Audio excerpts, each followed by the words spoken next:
aquí. Bueno, pues hay un libro en México que está circulando, que es un libro muy importante y fuerte por lo que se ha investigado por parte de los periodistas Francisco Cruz, Félix Santana Ángeles y Miguel Ángel Alvarado, sobre lo que han llamado la guerra que nos ocultan. Es un libro que habla de la historia de una de las mayores conspiraciones de violencia y corrupción en el México actual, dice el subtítulo. La guerra que nos ocultan tiene en la contraportada un conjunto de preguntas. ¿Qué hay detrás de la desaparición de 43 estudiantes normalistas en Iguala? ¿Cómo entender la trama de impunidad y represión que involucra a autoridades estatales y federales, a las Fuerzas Armadas, a mineras transnacionales y al crimen organizado en México? ¿Cuál es la guerra que nos está ocultando el gobierno? Bueno, pues estas son las preguntas que han formulado estos periodistas y que se han contestado con este libro que está circulando de temas de hoy, y que centra en buena medida su atención en el joven normalista Julio César Mondragón Fontes, este nombre que nos remite a una de las escenas más duras del caso Ayotzinapa, este joven normalista que encontró la muerte el 27 de septiembre de 2017 en Iguala, Guerrero. Y bueno, pues este muchacho que perdió la vida y que quedó su rostro desollado es una de las imágenes, desde luego, que sacuden por lo que representa una circunstancia de esta naturaleza. Recientemente hubo declaraciones de la Comisión Nacional de Derechos Humanos, donde planteó que esta situación había sido producto del devoramiento del rostro por parte de roedores o de fauna de esa zona de la localidad.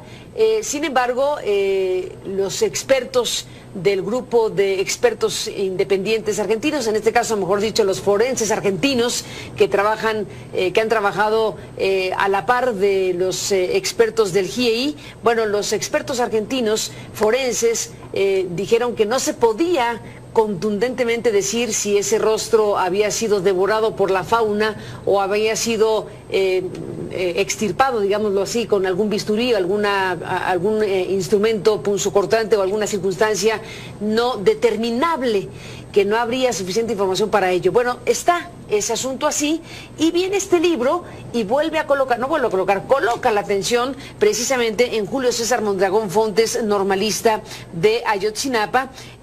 Aquí hay un tema muy importante porque estamos hablando de los registros de las comunicaciones telefónicas a las que accedieron los periodistas, y bueno, pues de eso queremos hablar, de lo que son documentos clasificados, de lo que son informaciones que no habían sido reveladas y que han formado parte de las investigaciones a lo largo de todo este tiempo, desde septiembre de 2014 en que ocurrieron las cosas hasta la fecha. La guerra que nos ocultan. Francisco Cruz, uno de los autores de este libro, se encuentra en nuestro estudio de CNN en la Ciudad de México, y te agradezco, Francisco, que estés aquí para hablar de ello. Bienvenido, buenas noches.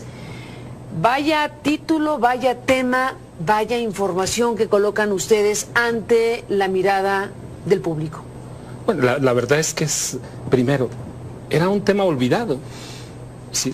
Por la brutalidad del asesinato y el desollamiento de Julio César Mondragón Fontes. Todo mundo prefirió ver a otro lado. Todo mundo tenía miedo. Por ejemplo, los padres de Ayotzinapa. Es muy comprensible que tuvieran miedo a que sus hijos aparecieran como Julio César Mondragón Fontes. Es mejor tener la esperanza de que está vivo. Así que Julio César para mí es todavía hoy el gran olvidado, junto con su familia materna. El gran olvidado, aunque a la vez es inolvidable. Claro. En esta contradicción. Es una contradicción, claro, pero bueno, ¿qué pasa entonces? Bueno, lo primero que encontramos es que hay una conspiración de silencio, una conspiración para proteger la actuación de las Fuerzas Armadas. Así de sencillo. A ver. ¿Qué encontramos? Cosas y datos que no se han dado. Por ejemplo, hay en el expediente una sábana de registros de llamadas que Telcel, o la empresa que controla Telcel, le entregó a la Procuraduría General de la República. ¿Desde cuándo está esa sábana en ese expediente? La sábana está desde el primer día, cuando se elabora el expediente, y nosotros la obtenemos en mayo, es decir, cortan en abril. Cuando asesinan a Julio César, alguien le roba su teléfono celular. Y ese teléfono celular, que debía ser uno de los más buscados de este país, desaparece. Pero con la tecnología hoy el rastro queda. Y lo que encontramos es que dentro del expediente alguien sabe que 6 meses después el teléfono estaba funcionando perfectamente. Y las huellas de ese teléfono llevan una parte a una oficina del CISEN en la Ciudad de México, a las puertas, y otras a un campo del golf, del campo militar número 1. 6 meses después de muerto. A ver, todo eso está en el expediente. Sí, pero claro. Todo eso está en el expediente. Ustedes tuvieron acceso a este expediente de las investigaciones del caso Ayotzinapa, y con el caso Julio César, déjame repetir lo que acabas de decir. Encontraron que hay huellas en ese teléfono que fue robado a Julio César, que había muerto en esta escena, y que esas huellas se encontraron también. Reconstruyen los últimos 2 días, porque Julio César había comprado 2 días antes ese teléfono.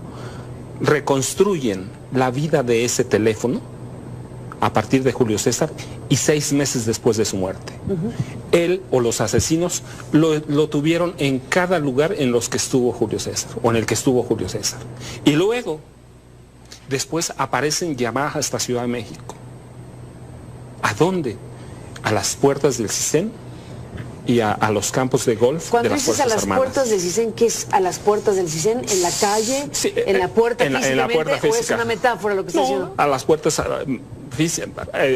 con la tecnología se puede decir a dónde estaban.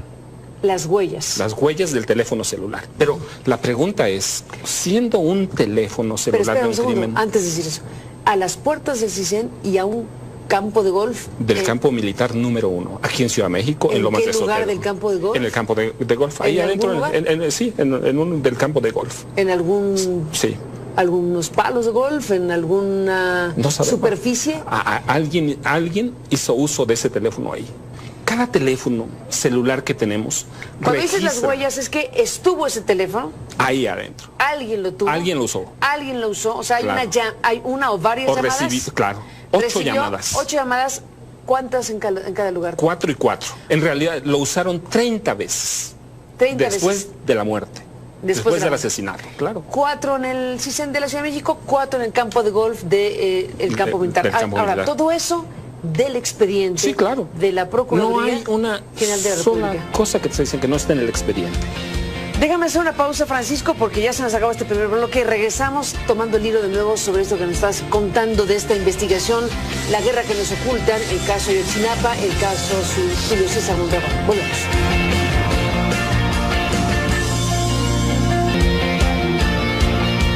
Regresamos, Francisco Cruz Jiménez, en esta conversación. Bueno, déjame retomar el hilo de lo que me estabas diciendo en el propio corte comercial ahora. Después de haberte escuchado decir que ese teléfono que lo compró Julio César Mondragón, el chico que murió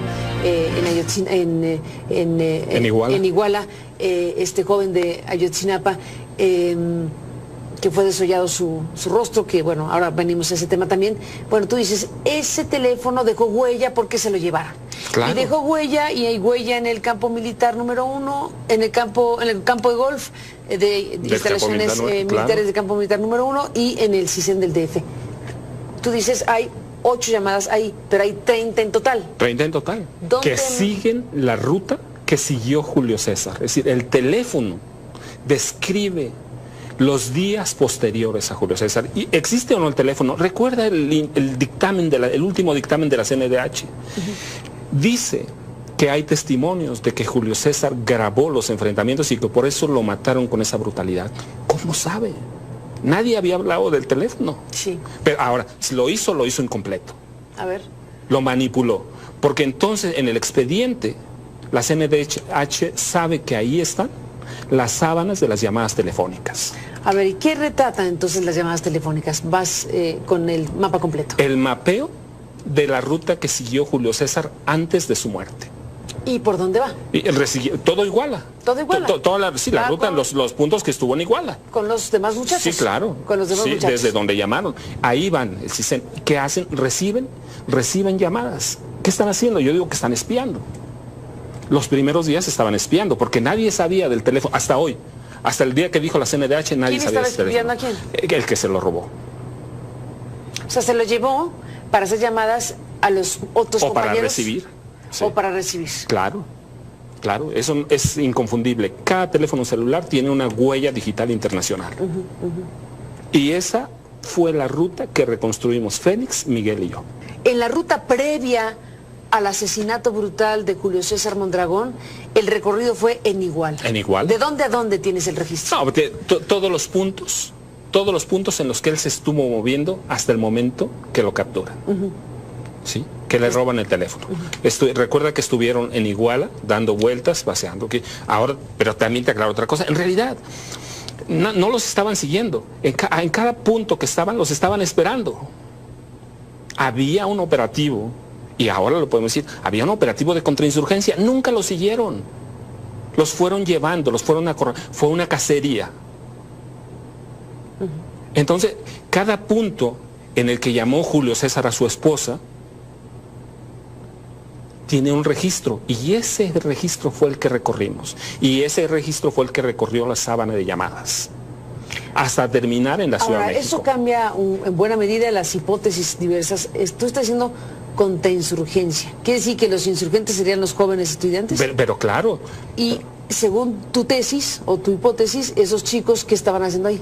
No, mira, es decir, ¿qué pasó? Es que saliéndose de contexto, estudiantes. Todos eran estudiantes. Eran estudiantes, entonces, ¿por qué le llamas contrainsurgencia? No, ¿por qué? Porque el operativo sí fue de contrainsurgencia. Pero entonces ese es el tema. Sí, claro. Un operativo de contrainsurgencia contra unos estudiantes. Contra unos estudiantes. ¿O estás diciendo que los estudiantes eran...? No, claro que no. Entonces, estoy diciendo que eran estudiantes. Lo que estoy diciendo que la normal de Ayotzinapa, la normal rural de Isidro Burgos, se había convertido en un foco peligroso para el gobierno, en un foco peligroso para la industria minera, ¿sí?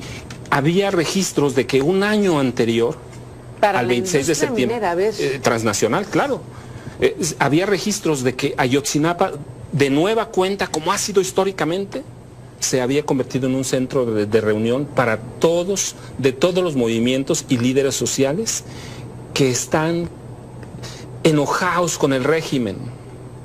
Hay un enojo social grande porque las cosas no funcionan, y Guerrero es una entidad muy pobre, llena de dinero, porque encontramos, que además se había convertido en un centro de reunión. Pero cosa que es histórica. Es histórico. Es una universidad... pero también había reunido a líderes antimineros. Escuela rural, perdón. Sí, escuela rural. Escuela rural Isidro Burgos, un lugar de reunión, un lugar de... pero de grupos que estaban enojados. De grupos grupos sociales. Grupos sociales. Contra las mineras, contra el gobierno, la explotación. Claro. Muy bien. Sí, claro. ¿Por qué? Pero eso no significa que eran grupos guerrilleros. No, pero absolutamente Pero el gobierno hace operativos como si fueran guerrilleros, claro, de contrainsurgencia. Claro. La naturaleza del movimiento, la naturaleza de la operación... Es de contrainsurgencia, claro. ¿Por qué? Mira, lo que encontramos es que un año antes, en los alrededores de Ayotzinapa, se había descubierto uno de los mayores yacimientos de oro de este país. Pero después encontramos con registros del gobierno en los alrededores, todos los alrededores de Guerrero. Encontramos que no solo hay oro, también hay titanio y hay uranio, en una franja que va de Guerrero a Oaxaca y a Chiapas. Y encontramos que en muchos lugares los grupos del crimen organizado trabajan para proteger a las mineras. Así que se habían vuelto en un problema, ¿sí? En todos los lugares que hay mineras hay muertes. Eso fue lo que encontramos, con registros del gobierno federal, con mapas que muestran a dónde están los yacimientos de titanio, a dónde están los yacimientos de uranio, que nadie conoce, pero que además también por el agua, porque necesitan mucha agua. Un exfuncionario de gobierno nos dijo, por ejemplo, que las mineras transnacionales se habían vuelto tan mañosas que, por ejemplo, sacan el oro a refinar con otros metales y regresan el oro, pero no regresan el uranio ni regresan el titanio.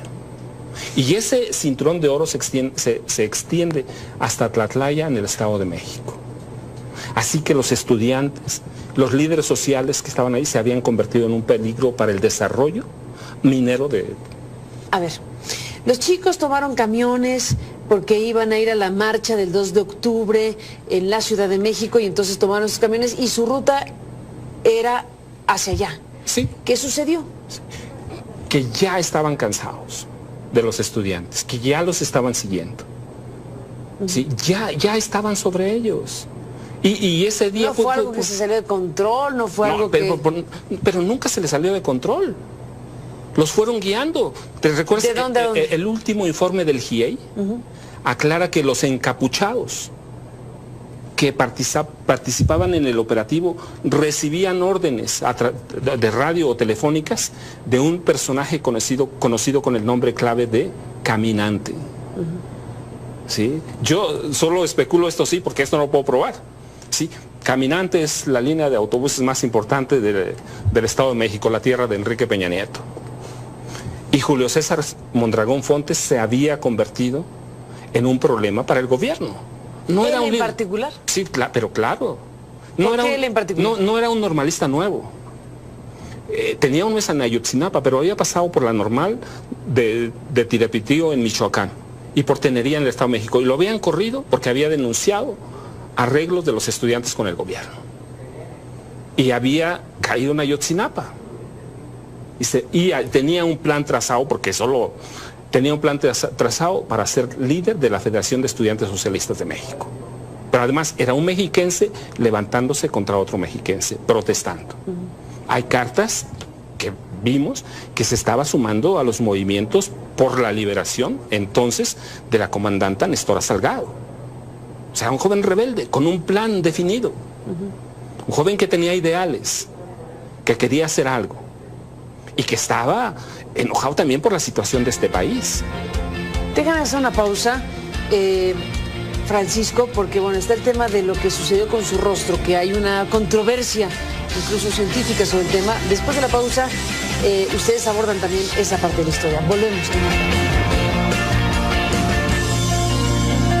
Francisco, gracias por estar aquí en este programa. Cerremos este programa con la mejor manera que tengas para describir los hallazgos principales y los ejes de esta historia que llamas la guerra que nos acompaña. Bueno, mira, lo primero es que por primera vez se documenta que el ejército sí tuvo algo que ver, con nombres y apellidos. Ellos estaban a cargo del Centro de Comando, Comunicación e Inteligencia, el C4. ¿Sí? Con declaraciones de ellos. ¿Sí? Segundo, hay un hilo que nos lleva a que el problema de Ayotzinapa es que está toda la zona asentada en yacimientos minerales. Tercero, que hay un operativo de contrainsurgencia para acabar con un grupo de estudiantes que, si hubiera estado en ese momento la dirigencia estudiantil de Ayotzinapa, por necesidad era un golpe mortal para la escuela, que hace mucho la quieren desaparecer. Recuerda que aquí hay un proceso para desaparecer normales, pero además ciertamente es un libro sobre Julio César, pero también no es un libro sobre Julio César. Documentamos cómo a partir de diciembre de 1960, del 30 de diciembre, en Guerrero hay un proceso sistemático para desaparecer, aniquilar, y eso incluye asesinar, desaparecer de todas las formas, estudiantes, líderes sociales, maestros. Y que en México hay una paradoja a partir de 1946. Cuando damos paso, terminamos con el generalato y damos paso a los gobiernos civiles. Que los gobiernos civiles son tanto o más violentos que los militares. Y que eso lleva hasta los estudiantes que se han convertido en un problema, en un gobierno al que no le gusta la crítica y que no tolera menos la rebeldía. ¿Llamas a eso conspiración de violencia y corrupción? Y de silencio, diría yo. ¿Y hasta dónde llega la investigación? Tú dices, aquí hay documentación, hay información que no se conocía.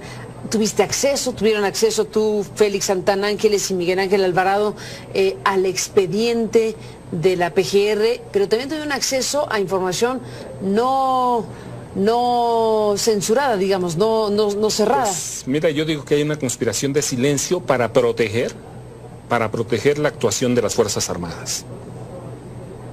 Sí. Porque en el expediente está toda esta información. Claro, o sea, ese es el tema. Y el grupo de expertos internacionales del GIEI tuvo acceso a lo mismo que tú. Las llamadas se las entregaron hasta cierto tiempo. Y tampoco les dijeron que el teléfono de Julio César, que el teléfono que estaba ahí era de Julio César, porque estaba a nombre de otra persona. Es decir, les dieron la información manipulada. Eso es conspiración. ¿Y quién es el personaje o los personajes de la conspiración? No, pues mira, nos lleva, yo digo que hay que remitirnos al expediente, a las llamadas que se reconstruyen a través del teléfono de Julio César. Y solo llevan a dos partes, a las puertas del CISEN y a las puertas del Ejército. No hay problema. No es algo que esté sacando aquí. Es un documento oficial enviado por de llamadas. Claro. Es la sábana enviado a la PGR. Enviado a la PGR dentro del expediente, eso es lo que está en este libro, y lo que estás tú diciendo, eso nos da las pistas para hablar de esto que lleva al tema de la minería fundamentalmente, y de lo que significaba o significa la presencia de esta Normal en esta zona donde hay yacimientos de oro, titanio y uranio y otros productos de esa naturaleza. Cerremos, Francisco, con este otro tema que es tremendo y brutal, que es ¿qué pasó con Julio César? ¿Qué pasó con su rostro? Hay una polémica abierta sobre el tema porque la CNDH se pronunció de cierta manera.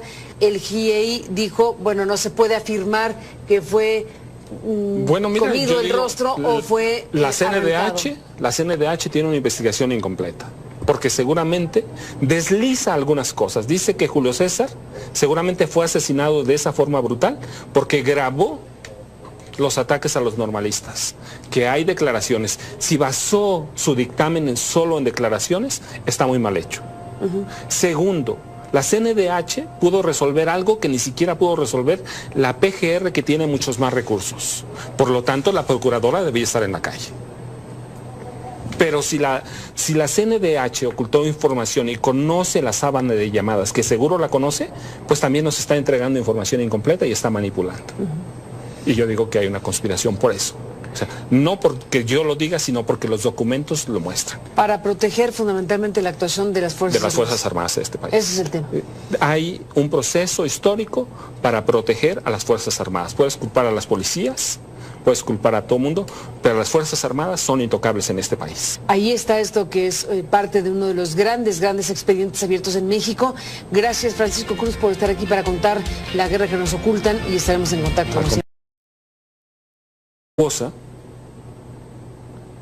Tiene un registro, y ese registro fue el que recorrimos, y ese registro fue el que recorrió la sábana de llamadas hasta terminar en la Ciudad de México. Eso cambia en buena medida las hipótesis diversas. Tú estás diciendo contrainsurgencia, ¿quiere decir que los insurgentes serían los jóvenes estudiantes? Pero claro.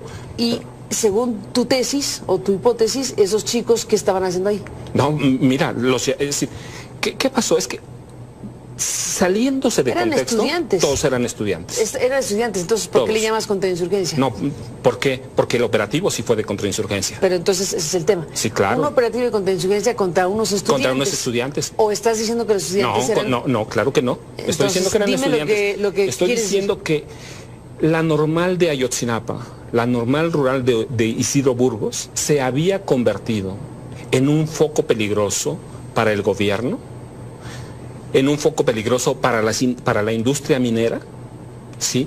Había registros de que un año anterior, al 26 de septiembre, transnacional, claro, había registros de que Ayotzinapa, de nueva cuenta, como ha sido históricamente, se había convertido en un centro de reunión para de todos los movimientos y líderes sociales que están enojados con el régimen.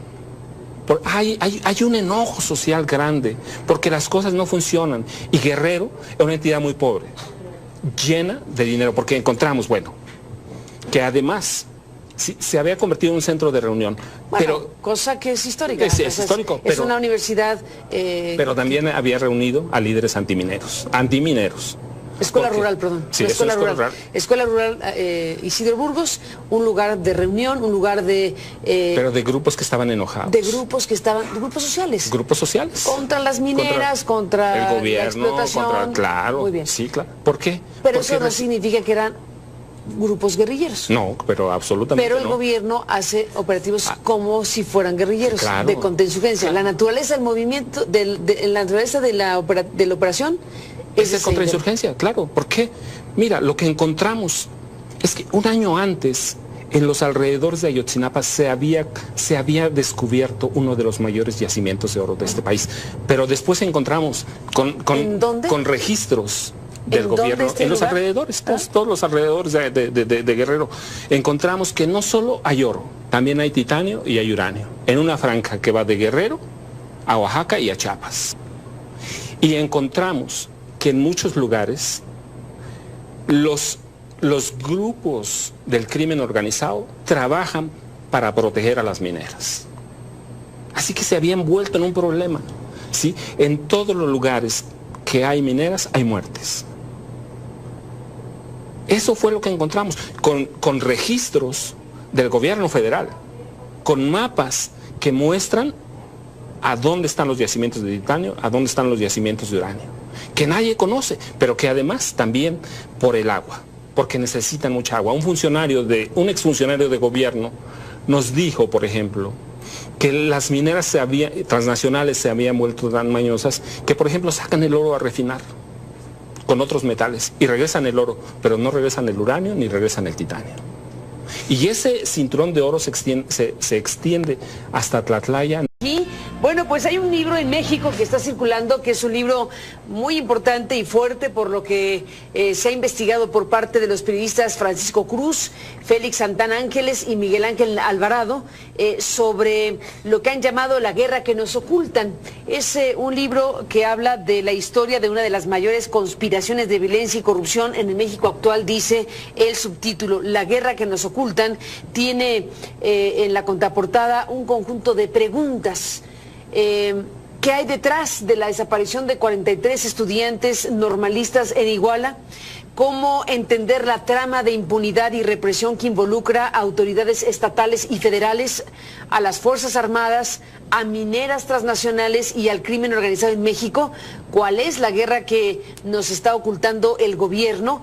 Bueno, pues estas son las preguntas que han formulado estos periodistas y que se han contestado con este libro que está circulando de temas de hoy, y que centra en buena medida su atención en el joven normalista Julio César Mondragón Fontes, este nombre que nos remite a una de las escenas más duras del caso Ayotzinapa, este joven normalista que encontró la muerte el 27 de septiembre de 2017 en Iguala, Guerrero. Y bueno, pues este muchacho que perdió la vida y que quedó su rostro desollado es una de las imágenes, desde luego, que sacuden por lo que representa una circunstancia de esta naturaleza.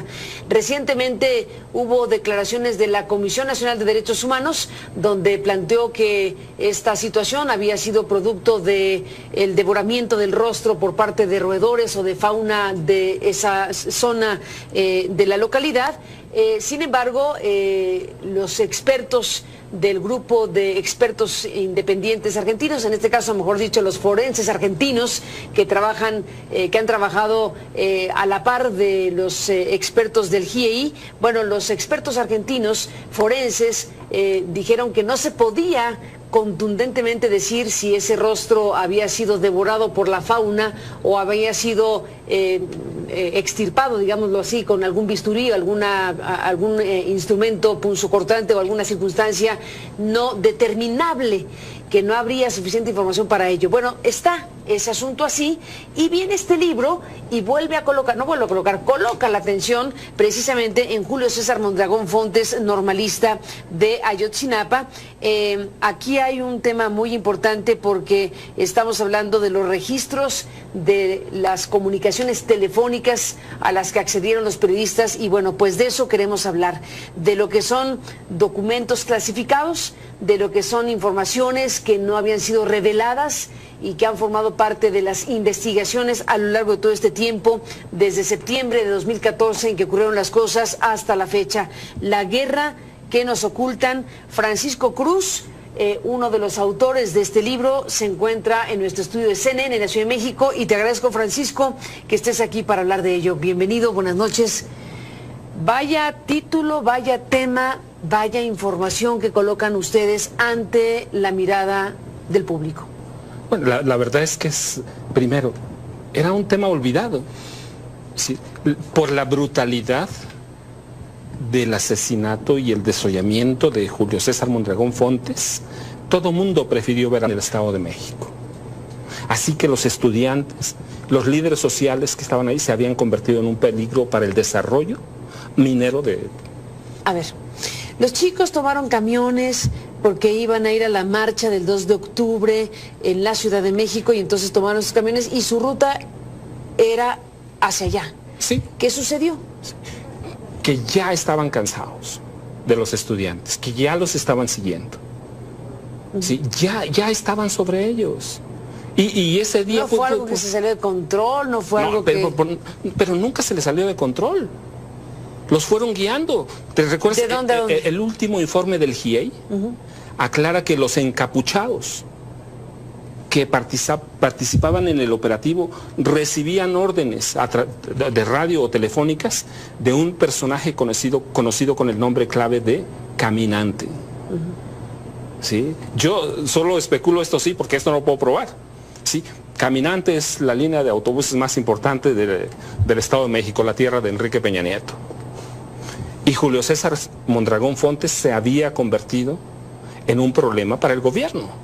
No era un en particular. Sí, pero claro. ¿Por qué él en particular? No era un normalista nuevo. Tenía un mes en Ayotzinapa, pero había pasado por la normal de Tirapitío en Michoacán y por Tenería en el Estado de México. Y lo habían corrido porque había denunciado arreglos de los estudiantes con el gobierno. Y había caído en Ayotzinapa. Y tenía un plan trazado, porque solo tenía un plan trazado para ser líder de la Federación de Estudiantes Socialistas de México.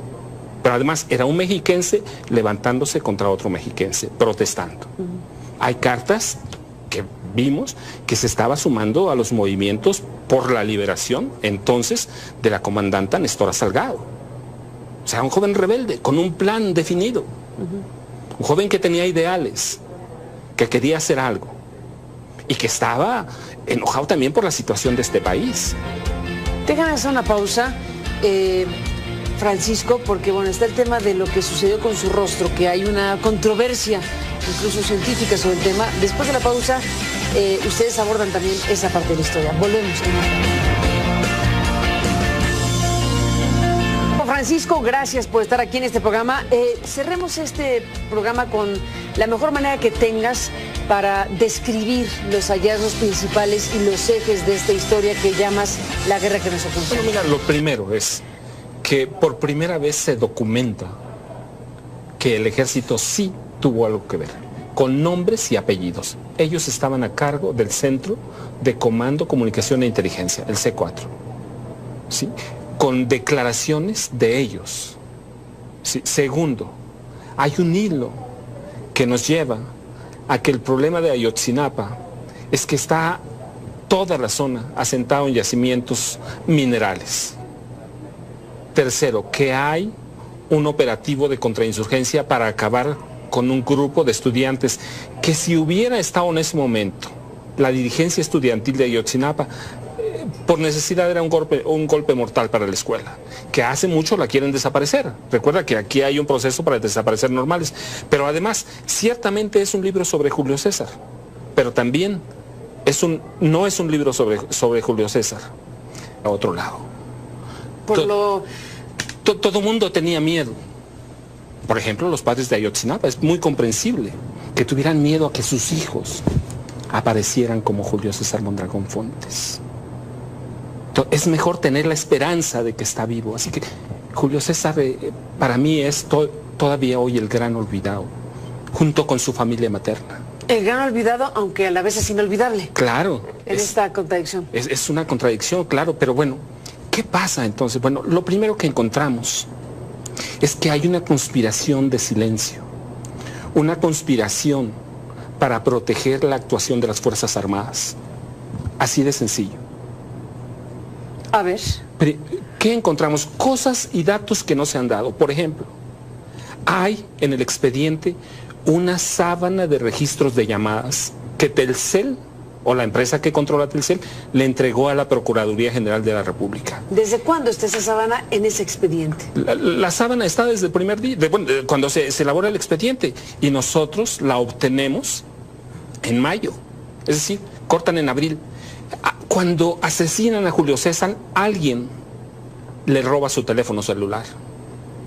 Y ese teléfono celular, que debía ser uno de los más buscados de este país, desaparece. Pero con la tecnología hoy el rastro queda. Y lo que encontramos es que dentro del expediente alguien sabe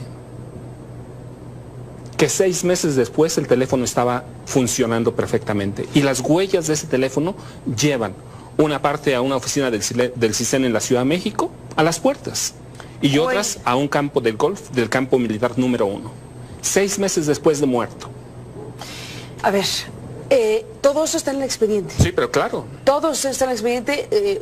Ustedes tuvieron acceso a este expediente de las investigaciones del caso Ayotzinapa, y con el caso Julio César, déjame repetir lo que acabas de decir. Encontraron que hay huellas en ese teléfono que fue robado a Julio César, que había muerto en esta escena, y que esas huellas se encontraron también. Reconstruyen los últimos 2 días, porque Julio César había comprado 2 días antes ese teléfono. Reconstruyen la vida de ese teléfono a partir de Julio César y 6 meses después de su muerte. Él o los asesinos lo tuvieron en cada lugar en los que estuvo Julio César, o en el que estuvo Julio César. Y luego, después aparecen llamadas a esta Ciudad de México. ¿A dónde? A las puertas del CISEN y a los campos de golf de las Fuerzas Armadas. Cuando dices a las puertas del CISEN, ¿qué es a las puertas del CISEN? ¿En la calle? Sí, ¿En la puerta físicamente? En la puerta física. ¿O es una metáfora lo que está diciendo? A las puertas físicas. Con la tecnología se puede decir a dónde estaban. Las huellas. Las huellas del teléfono celular. Pero la pregunta es, siendo un teléfono celular de un crimen... Antes de decir eso, a las puertas del CISEN y a un campo de golf. Del campo militar número 1, aquí en Ciudad de México, en Lomas de Sotero. ¿En qué lugar del campo de golf? En el campo de golf, ahí adentro, en un del campo de golf. ¿En algún... Sí. algunos palos de golf, en alguna superficie? Alguien hizo uso de ese teléfono ahí. Cada teléfono celular que tenemos Cuando dices las huellas, es que estuvo ese teléfono ahí adentro. Alguien lo tuvo. Alguien lo usó. Alguien lo usó. O sea, claro. hay una o varias llamadas. Claro. 8 llamadas. 8 llamadas. ¿Cuántas en cada lugar? 4 y 4. En realidad lo usaron 30 veces. 30 después veces. De la muerte. Después del asesinato, claro. 4 en el CISEN de la Ciudad de México, 4 en el campo de golf del campo militar. Ahora, todo eso del expediente, sí, claro, de la Procuraduría General de la República. No hay una sola cosa que te dicen que no está en el expediente. Déjame hacer una pausa, Francisco, porque ya se nos acaba este primer bloque. Regresamos tomando el hilo de nuevo sobre esto que nos estás contando de esta investigación, la guerra que nos ocultan, el caso Ayotzinapa, el caso Julio César Mondragón. Volvemos.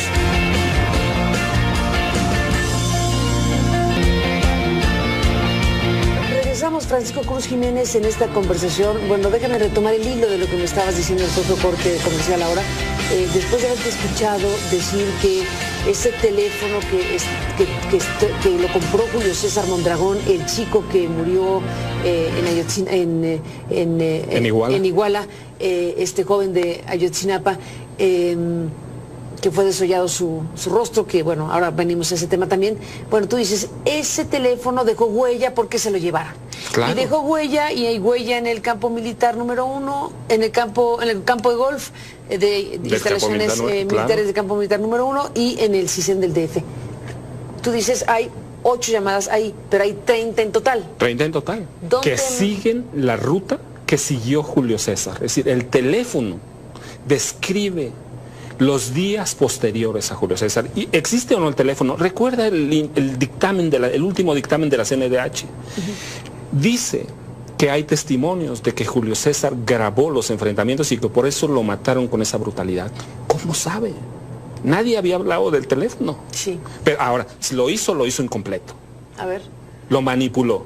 Porque entonces en el expediente la CNDH sabe que ahí están las sábanas de las llamadas telefónicas. A ver, ¿y qué retratan entonces las llamadas telefónicas? Vas con el mapa completo. El mapeo de la ruta que siguió Julio César antes de su muerte. ¿Y por dónde va? Todo Iguala. ¿Todo Iguala? La ruta, los puntos que estuvo en Iguala. ¿Con los demás muchachos? Sí, claro. Con los demás muchachos. Desde donde llamaron. Ahí van. ¿Qué hacen? Reciben llamadas. ¿Qué están haciendo? Yo digo que están espiando. Los primeros días estaban espiando, porque nadie sabía del teléfono, hasta hoy. Hasta el día que dijo la CNDH, nadie sabía del teléfono. ¿Quién estaba espiando a quién? El que se lo robó. O sea, se lo llevó para hacer llamadas a los otros compañeros. O para recibir.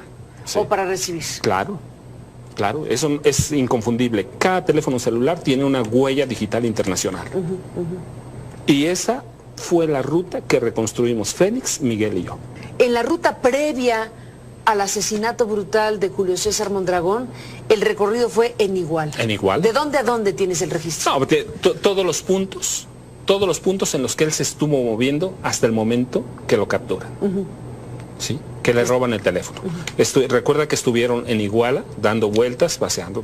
Ahora, pero también te aclaro otra cosa. En realidad, no los estaban siguiendo. En cada punto que estaban, los estaban esperando. Había un operativo, y ahora lo podemos decir, había un operativo de contrainsurgencia. Nunca los siguieron. Los fueron llevando, los fueron a correr. Fue una cacería.